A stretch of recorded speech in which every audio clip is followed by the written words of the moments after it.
Capsicum ದೊಡ್ಡ ನಗರ ಮತ್ತು ಪಟ್ಟಣ ಪ್ರದೇಶಗಳಲ್ಲಿ ಈ ತರಕಾರಿಗೆ ಹೆಚ್ಚು ಬೇಡಿಕೆ ಇದೆ. ಸಾಮಾನ್ಯವಾಗಿ ಈ ಬಣ್ಣದ ದೊಣ್ಣೆ ಮೆಣಸಿನಕಾಯಿಯನ್ನ ಸಂರಕ್ಷಿತ ವಾತಾವರಣದಲ್ಲಿ ಬೆಳೆಯಲಾಗುತ್ತೆ. ರೈತ ಈ ಬೆಳೆಯನ್ನ ವೈಜ್ಞಾನಿಕವಾಗಿ ನಿರ್ವಹಣೆ ಮಾಡಿದ್ರೆ ಮಾತ್ರ ಉತ್ತಮ ಇಳುವರಿ ಹಾಗೂ ಆದಾಯ ಗಳಿಸೋದಕ್ಕೆ ಸಾಧ್ಯ ಇದೆ ಅಂತಾರೆ ತೋಟಗಾರಿಕೆ ತಜ್ಞರು. ಕೆಂಪು ಮತ್ತು ಹಳದಿ ಬಣ್ಣದಲ್ಲಿರುವ ಕ್ಯಾಪ್ಸಿಕಮ್ ನೋಡೋಕೆ ಬಲು ಚಂದ. ಖಾರರಹಿತ ಈ ತಳಿಗಳಿಗೆ ಸೂಪರ್ ಬಜಾರ್ಗಳಲ್ಲಿ ಬಲು ಬೇಡಿಕೆಯುಂಟು. ಬೆಲೆ ಕೂಡ ಹೆಚ್ಚು. ಈ ಬಣ್ಣದ ದೊಣ್ಣೆ ಮೆಣಸಿನಕಾಯಿಯನ್ನ ಹೊರಗಡೆ ಬೆಳೆಯೋಕಾಗಲ್ಲ. ಸಂರಕ್ಷಿತ ವಾತಾವರಣದಲ್ಲಿ ಅಂದ್ರೆ ಪಾಲಿಹೌಸ್ನಲ್ಲೇ ಬೆಳಿಬೇಕು. ಇದರ ಕೃಷಿಗೆ ನೀರು ಬಸಿದು ಹೋಗುವಂತಹ ಮಣ್ಣು ಜೊತೆಗೆ ರಸಸಾರ 7ರಿಂದ 7.5 ಇದ್ರೆ ಒಳ್ಳೆಯದು. ಮತ್ತು ನೀರಿನ ವ್ಯವಸ್ಥೆ ಕೂಡ ಅಷ್ಟೇ ಮುಖ್ಯ. ಈ ಕಲರ್ ಕ್ಯಾಪ್ಸಿಕಮ್ ಅನ್ನ ಕನಿಷ್ಠ 10 ಗುಂಟೆಯಲ್ಲಾದ್ರೂ ಬೆಳೆಯೋದು ಉತ್ತಮ. ಪ್ರಾರಂಭದಲ್ಲಿ ಹಸಿರು ಮನೆ ನಿರ್ಮಾಣಕ್ಕೆ ಹೆಚ್ಚು ಖರ್ಚು ಬಂದ್ರೂ ತೋಟಗಾರಿಕೆ ಇಲಾಖೆಯಲ್ಲಿ ಸಬ್ಸಿಡಿ ಸೌಲಭ್ಯ ಸಿಗ್ತಾ ಇರೋದ್ರಿಂದ ರೈತರಿಗೆ ಹೆಚ್ಚಿನ ಆರ್ಥಿಕ ಹೊರೆ ಆಗೋದಿಲ್ಲ. ಈ ಬೆಳೆಯಲ್ಲಿ ತಳಿಗಳ ಆಯ್ಕೆ, ಬೆಡ್ ತಯಾರಿ ಮತ್ತು ನಾಟಿ ವಿಧಾನ ಕೂಡ ಅಷ್ಟೇ ಮುಖ್ಯ ಅಂತಾರೆ ಸಹಾಯಕ ತೋಟಗಾರಿಕಾ ನಿರ್ದೇಶಕರಾದ ರಾಜಶೇಖರ ಪಾಟೀಲ್. ಇದಕ್ಕೆ ಪ್ರಮುಖವಾಗಿ ಬೇಕಾಗಿರತಕ್ಕಂಥದ್ದು ಒಂದು ಹಸಿರು ಮನೆ ನಿರ್ಮಾಣವನ್ನು ನಾವು ಮಾಡಿಕೊಳ್ಬೇಕು. ಈ ಒಂದು ಹಸಿರು ಮನೆಗೆ ಒಂದು 10 ಗುಂಟೆ ನಿರ್ಮಾಣ ಮಾಡಲಿಕ್ಕೆ ನಮಗೆ ಅಂದಾಜು ಒಂದು 7ರಿಂದ 8 ಲಕ್ಷವರೆಗೆ ನಾವು ಖರ್ಚು ಮಾಡಬೇಕಾಗ್ತದೆ. ನಂತರ ಬಂದ್ಬಿಟ್ಟು ನಾವು ಯಾವ ವೆರೈಟಿ ಬೆಳಿಬೇಕು ಅಂತಕ್ಕಂಥದ್ದು ರೈತರಿಗೆ ವಿಚಾರ ಮಾಡ್ತಕ್ಕಂಥದ್ದು. ಇದರಲ್ಲಿ ಕಲರ್ ಕ್ಯಾಪ್ಸಿಕಮ್ನಲ್ಲಿ ಒಂದು ಪ್ರಮುಖವಾಗಿ 3 ಕಂಪನಿಯ ಒಂದು ತಳಿಗಳನ್ನು ರೈತರು ಬೆಳೀತಾ ಇದ್ದಾರೆ.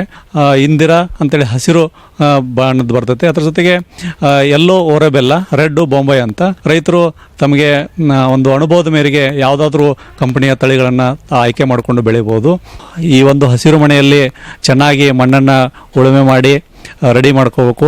ನಂತರ ಅದನ್ನು ಸ್ಟೆರಿಲೈಸೇಷನ್ ಮಾಡಬೇಕು. ನಾವು ಅಂದರೆ ಒಂದು 4% ಫಾರ್ಮಾಲ್ಡಿಹೈಡನ್ನು ಪ್ರತಿ ಸ್ಕ್ವೇರ್ ಮೀಟರ್ ಪ್ರದೇಶಕ್ಕೆ 4 ml ಅನ್ನು ಬಳಸಿ ನಾವು ಫಾರ್ಮಾಲ್ಡಿಹೈಡ್ ಹಾಕ್ಕೊಂಡು ಅದರ ಮೇಲೆ ಒಂದು ಮಲ್ಚಿಂಗ್ ಸೀಟನ್ನು ಹಾಕ್ಕೊಂಡು 4 ದಿನಗಳವರೆಗೆ ನಾವು ಅದನ್ನು ಹಾಗೆ ಬಿಟ್ಟು ನಂತರ ನಾವು ಒಂದು ಮಲ್ಚಿಂಗ್ ಸೀಟನ್ನು ತೆಗೆದ ರೇಕಿಂಗ್ ಅಂದರೆ ಮಣ್ಣಿನಲ್ಲಿ ಫಾರ್ಮಾಲ್ಡಿಹೈಡ್ ಇರ್ತದೆ, ಅದನ್ನು ರೇಕ್ ಮಾಡಿ ಗಾಳಿ ಮುಖಾಂತರ ಅದರ ಕಾನ್ಸಂಟ್ರೇಷನ್ ಹೋಗಬೇಕು ಹೊರಗಡೆ. ಆ ರೀತಿ ನಾವು ಮಾಡಿಕೊಂಡು ನಂತರ ಅದನ್ನು ನೀರು ಹಾಕ್ಕೊಂಡು ಆ ಫಾರ್ಮಾಲ್ಡಿಹೈಡನ್ನು ತೆಗೆದ ಆ ರೀತಿ ನಾವು ಮಾಡಿದ್ರೆ ನಾವು ಸ್ಟೆರಿಲೈಸೇಷನ್ ಮಾಡೋದ್ರಿಂದ ಏನಾಗ್ತದೆ ಆ ಮಣ್ಣಿನಲ್ಲಿರ್ತಕ್ಕಂಥ ರೋಗಾಣುಗಳನ್ನು ನಾವು ನಾಶ ಮಾಡಬಹುದು. ಬೆಡ್ ಯಾವ ರೀತಿ ಒಂದು 90ರಿಂದ 100 ಸೆಂಟಿಮೀಟರ್ ವಿಡ್ತದ ಬೆಡ್ಗಳನ್ನು ಮಾಡ್ಕೊಳ್ಬೇಕು.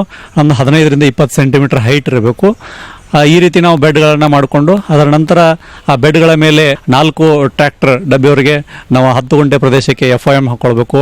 ಅದರ ಜೊತೆಗೆ ಒಂದು 50 kg ಬೇವಿನ ಹಿಂಡಿ, ಅದರ ಜೊತೆಗೆ ಜೈವಿಕ ಗೊಬ್ಬರಗಳಾಗಿರ್ತಕ್ಕಂಥ ಟ್ರೈಕೋಡರ್ಮಾ, ಅಜಿಟೋಬ್ಯಾಕ್ಟರ್, ಅಜೋಸ್ಪೆರಲಮ್, ಅದ್ರ ಜೊತೆಗೆ ನಾವು 2 ಚೀಲ DAP, 1 ಚೀಲ ಪೊಟ್ಯಾಶ್, 1 ಚೀಲ ಫಾಸ್ಫೇಟನ್ನು ನಾವು ಉಪಯೋಗಿಸಿಕೊಂಡು 10 kg ನಾವು ಮೈಕ್ರೋನ್ಯೂಟ್ರಿಯೆಂಟ್ಗಳನ್ನು ಆ ರೀತಿ ನಾವು ಎಲ್ಲವನ್ನು ಹಾಕ್ಕೊಂಡು ಆ ಮಣ್ಣಿನಲ್ಲಿ ಮಿಕ್ಸ್ ಮಾಡಿಕೊಂಡು 2 ಲೈನ್ ಡ್ರಿಪ್ಪನ್ನು ಹಾಕೊಳ್ಬೇಕು. ಅದು ಯಾವ ರೀತಿ ಇರಬೇಕಂತಂದ್ರೆ 4 LPH ಪರ್ ಅವರ್ ಅಂದರೆ 4 ಲೀಟರ್ ಪ್ರತಿ ಗಂಟೆಗೆ ನೀರಿನ ಒಂದು ಕೆಪಾಸಿಟಿನ ಹೊಂದಿರತಕ್ಕಂಥ ಹನಿ ನೀರಾವರಿ ಘಟಕಗಳನ್ನು ಅಳವಡಿಸಿಕೊಳ್ಬೇಕು. ಬೆಡ್ ಮೇಲೆ ಪ್ಲಾಸ್ಟಿಕ್ ಮಲ್ಚಿಂಗ್ ಮಾಡೋದು ಇನ್ನೂ ಉತ್ತಮ.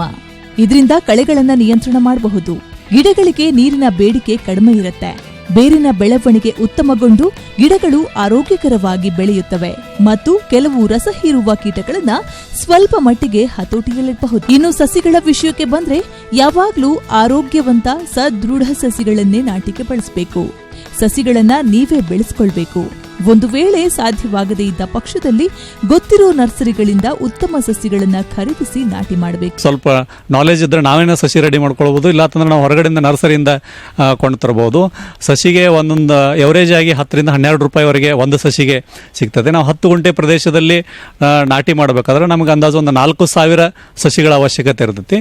ಆ 4,000ಗಳಲ್ಲಿ ನಾವು 2,000 ಕೆಂಪು ಒಂದು ಬಣ್ಣದ ಮೆಣಸಿನಕಾಯಿ ಸಸಿಗಳನ್ನು, ಇನ್ನೂ 2,000 ಹಳದಿ ಬಣ್ಣದ ಮೆಣಸಿನಕಾಯಿ ಸಸಿಗಳನ್ನು ನಾವು ತೊಗೊಳ್ಬೇಕಾಗ್ತದೆ.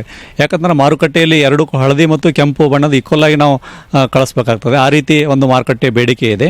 ಆ ಒಂದು ನಾವು ಸಸಿ ನಾಟಿ ಮಾಡಲಿಕ್ಕೆ ಒಂದು 5 ಸೆಂಟಿಮೀಟರ್ ಡಯಾಮೀಟರ್ದ ಹೋಲುಗಳನ್ನು ಪ್ಲಾಸ್ಟಿಕ್ ಒಂದು ಮಲ್ಚಿಂಗ್ನಲ್ಲಿ ಮಾಡಿಕೊಂಡು ಸಸಿ ನಾಟಿ ಮಾಡಬೇಕಾಗ್ತದೆ. ಸಾಲಿನಿಂದ ಸಾಲಿಗೆ 45 ಸೆಂಟಿಮೀಟರ್ ಹಾಗೂ ಗಿಡದಿಂದ ಗಿಡಕ್ಕೆ 30 ಸೆಂಟಿಮೀಟರ್ ಅಂತರದಲ್ಲಿ ನಾವು ಸಸಿಗಳನ್ನು ನಾಟಿ ಮಾಡ್ಕೊಳ್ಬೇಕಾಗ್ತದೆ. ಆಮೇಲೆ ಒಂದು ಬೆಡ್ದಿಂದ ಇನ್ನೊಂದು ಬೆಡ್ಗೆ ನಾವು ಒಂದು 15ರಿಂದ 20 ಸೆಂಟಿಮೀಟರ್ ಒಂದು ದಾರಿಯನ್ನು ಇಟ್ಕೊಳ್ಬೇಕಾಗ್ತದೆ. ಯಾಕಂದರೆ ಅಲ್ಲಿ ನಾವು ಒಳಗಡೆ ಮಾಡ್ತಕ್ಕಂಥ ಕೆಲಸಕ್ಕೆ ಅನುಕೂಲ ಆಗುವ ದೃಷ್ಟಿಯಿಂದ ನಾಟಿ ಮಾಡ್ಕೊಳ್ಳೋದು. ನೆಕ್ಸ್ಟ್ ಡೇ ನಾವು ಅದಕ್ಕೆ ಡ್ರೆಂಚಿಂಗ್ ಮಾಡಬೇಕಾಗ್ತದೆ.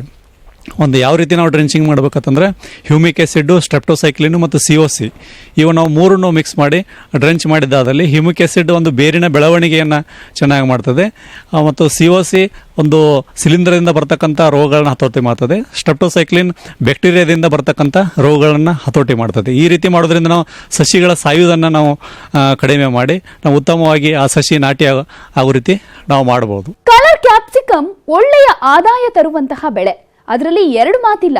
ಆದರೆ ರೈತ ಕೂಡ ಅಷ್ಟೇ ನಿಗಾ ವಹಿಸಿ ಬೆಳೆಯನ್ನ ನೋಡ್ಕೊಳ್ಬೇಕು. ಪೋಷಕಾಂಶಗಳ ಪೂರೈಕೆ, ನೀರು ನಿರ್ವಹಣೆ ಮತ್ತು ಸಸ್ಯ ಸಂರಕ್ಷಣೆಯ ಕಡೆಗೂ ಗಮನ ಕೊಡಬೇಕು. ವೈಜ್ಞಾನಿಕ ನಿರ್ವಹಣೆಯಲ್ಲಿ ಕೇವಲ 10 ಗಂಟೆಯಲ್ಲೇ ವರ್ಷಕ್ಕೆ 3-4 ಲಕ್ಷ ಲಾಭವನ್ನ ಗಳಿಸಬಹುದು. ಕಲರ್ ಕ್ಯಾಪ್ಸಿಕಂನಲ್ಲಿ ತಳಿಯ ಆಯ್ಕೆ ಮತ್ತು ನಾಟಿ ವಿಧಾನ ಎಷ್ಟು ಮುಖ್ಯವೋ ತದನಂತರದ ಕ್ರಮಗಳು ಕೂಡ ಅಷ್ಟೇ ಮುಖ್ಯ. ಶಿಫಾರಸಿನಂತೆ ಕಾಲಕಾಲಕ್ಕೆ ಪೋಷಕಾಂಶಗಳನ್ನು ಒದಗಿಸೋದು, ನೀರು ನಿರ್ವಹಣೆ, ಹಾಗೇನೇ ಈ ಬೆಳೆಗೆ ಕಾಡುವಂತಹ ಕೀಟ ಮತ್ತು ರೋಗಗಳ ಹತೋಟಿ, ಜೊತೆಗೆ ಕೊಯ್ಲೋತ್ತರ ತಂತ್ರಜ್ಞಾನಕ್ಕೆ ಹೆಚ್ಚಿನ ಒತ್ತು ಕೊಟ್ಟಲ್ಲಿ ಗುಣಮಟ್ಟದ ಜೊತೆ ನಿರೀಕ್ಷಿತ ಇಳುವರಿ ಪಡೆದು ಒಳ್ಳೆಯ ಆದಾಯ ಗಳಿಸಬಹುದು. ನಾಟಿ ಮಾಡಿದ ಒಂದು 30 ದಿನಗಳ ನಂತರ ನಾವು ಪಿಂಚಿಂಗ್ ಮಾಡಬೇಕಾಗ್ತದೆ. ಯಾಕಂತಂದರೆ ಒಂದು ಸ್ಟ್ರಾಂಗ್ ಆಗಿರ್ತಕ್ಕಂಥ 4 ಬ್ರಾಂಚ್ಗಳನ್ನು ನಾವು ಕಾಯ್ದು ಬೆಳವಣಿಗೆ ಮಾಡಿಸ್ಬೇಕಾಗ್ತದೆ. ನಾವು ಆ ಗಿಡ ನಾಟಿ ಮಾಡಿದ 1 ತಿಂಗಳ ನಂತರ ಒಂದು 5 ಮತ್ತು 6ನೇ ನೋಡ್ಗೆ, ಆ ಗಿಡಕ್ಕೆ ನೋಡ್ ಅಂತ ಇರುತ್ತೆ, ಆ ನೋಡ್ಗೆ ಬ್ರಾಂಚಸ್ ಬರ್ತವೆ. ಆ ಬ್ರಾಂಚಸ್ 2 ಬ್ರಾಂಚಸ್ ಬರ್ತವೆ ಮತ್ತು ಆ 2 ಬ್ರಾಂಚಸ್ಗೆ ಮುಂದಿನ ಒಂದು ಬರ್ತಕ್ಕಂಥ ನೋಡ್ಗೆ ಮತ್ತೆ 2 ಬ್ರಾಂಚಸ್ ಬರ್ತವೆ. ಈ ರೀತಿ ಪ್ರತಿಯೊಂದು ಬ್ರಾಂಚ್ಗೂ ಕೂಡ ಬೇರೆ 2 ಬ್ರಾಂಚ್ ಬರ್ತಾ ಹೋಗ್ತವೆ. ಅದರಲ್ಲಿ ನಾವು ಸ್ಟ್ರಾಂಗ್ ಆಗಿರ್ತಕ್ಕಂಥ ಹೆಲ್ದಿ ಆಗಿರ್ತಕ್ಕಂಥ 4 ಬ್ರಾಂಚ್ಗಳನ್ನು ಕಾಯ್ದುಕೊಂಡು ಉಳಿದವಣ್ಣಗಳನ್ನ ನಾವು ಪ್ರೂನಿಂಗ್ ಮಾಡಿ ತೆಗಿಬೇಕಾಗ್ತದೆ. ತೆಗೆದು ಆ 4 ಬ್ರಾಂಚ್ಗಳನ್ನು ಸ್ಟ್ರೇಟ್ ಆಗಿ ನಾವು ಥ್ರೆಡ್ನಿಂದ, ಪ್ಲಾಸ್ಟಿಕ್ ಥ್ರೆಡ್ ಆಗಿರ್ಬೋದು ಅಥವಾ ಈ ಗಣ್ಣಿ ಬ್ಯಾಗ್ದ ನಾವು ಉಪಯೋಗ ಮಾಡ್ತಕ್ಕಂಥ ದಾರ ಬರುತ್ತಲ್ಲ, ಸುತ್ತಡಿ ಅಂತಾರೆ, ಅದನ್ನು ನಾವು ಕಟ್ಟಿಕೊಂಡು ಬೆಳೆಸಬೇಕಾಗ್ತದೆ. ಇದಕ್ಕೆ ನೀರಿನ ಒಂದು ಪ್ರಮಾಣ ಎಷ್ಟು ಬೇಕಾಗ್ತದೆ ಅಂತಂದರೆ 2 ರಿಂದ 4 ಲೀಟರ್ ಪ್ರತಿ ಚದರ್ ಮೀಟರ್ಗೆ ಒಂದು ನೀರಿನ ಪ್ರಮಾಣ ಬೇಕಾಗ್ತದೆ. ಅಂದರೆ ನಾವು 10 ಗುಂಟೆ ಹಸಿರು ಮನೆಯಲ್ಲಿ ನಾವು ಏನಾದರೂ ಈ ಒಂದು ಕ್ಯಾಪ್ಸಿಕಮ್ ಬೆಳಿಬೇಕಂತಂದ್ರೆ ಒಂದು ಅಂದಾಜು 2 ರಿಂದ 4 ಸಾವಿರ ಲೀಟರ್ ಪ್ರತಿ ದಿನಕ್ಕೆ ನೀರಿನ ಒಂದು ಅವಶ್ಯಕತೆ ಇರ್ತೈತಿ.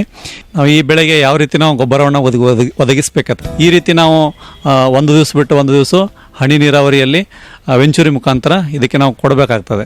ಈ ನಾವು ಬೆಳವಣಿಗೆ ಸಂದರ್ಭದಲ್ಲಿ ಕೆಲವೊಂದಿಷ್ಟು ಸಮಸ್ಯೆಗಳನ್ನು ನಾವು ಎದುರಿಸಬೇಕಾಗ್ತದೆ. ಅವು ಯಾವತ್ತಂದರೆ ಪ್ರಮುಖವಾಗಿ ಇದರಲ್ಲಿ ಸಮಸ್ಯೆ ಆಗ್ತಕ್ಕಂಥದ್ದು ಥ್ರಿಪ್ಸು ಮತ್ತು ಮೈಟ್ಸ್ ಅಂತೇಳಿ.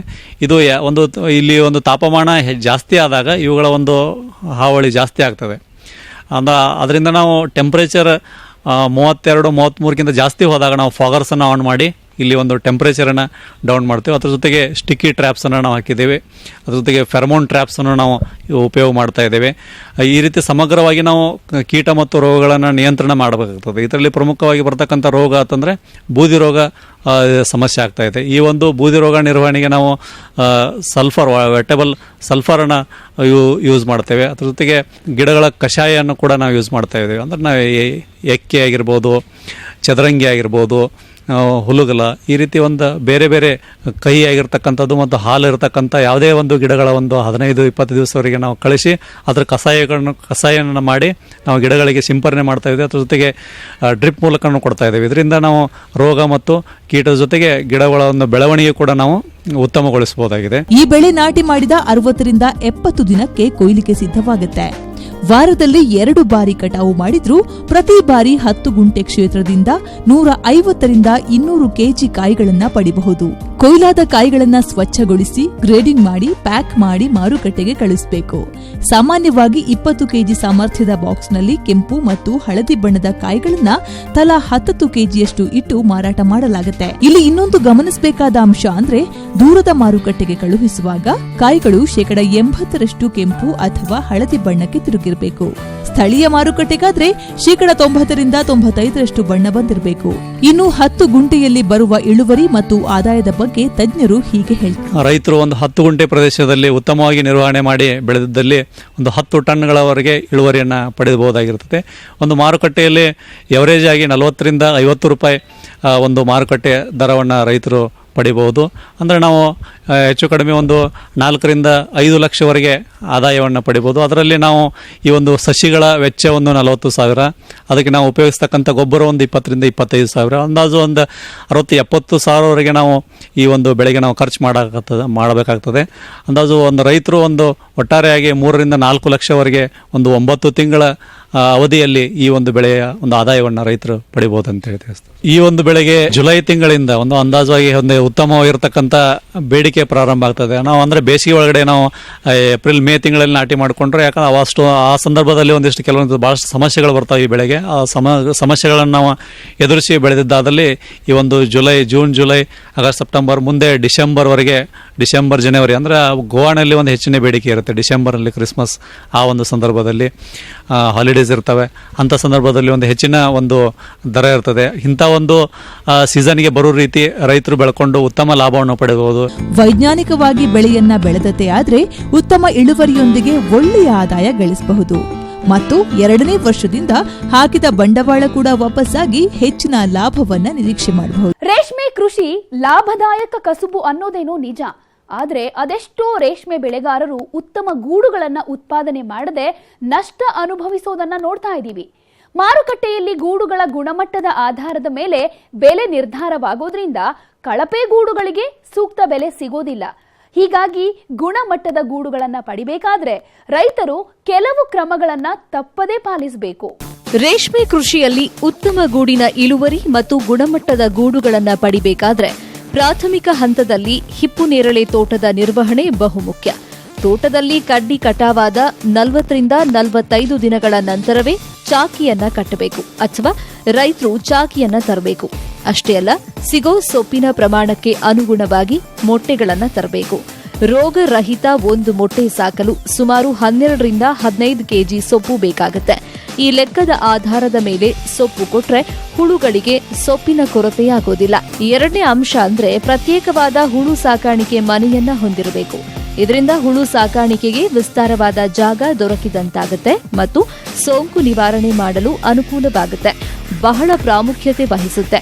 ಬೆಳೆ ಪ್ರಾರಂಭಿಸೋದಕ್ಕೆ ಮುಂಚೆ ಅಂದ್ರೆ ಚಾಕಿ ಹುಳು ತರೋ 2 ದಿನ ಮೊದಲು ಕಡ್ಡಾಯವಾಗಿ ಸೋಂಕು ನಿವಾರಣೆ ಮಾಡಬೇಕು. 1 ಚದರ ಮೀಟರ್ಗೆ 2 ಲೀಟರ್ ಸಿದ್ಧಪಡಿಸಿದ ಸೋಂಕು ನಿವಾರಕ ದ್ರಾವಕವನ್ನ ಸಿಂಪರಣೆ ಮಾಡಬೇಕು.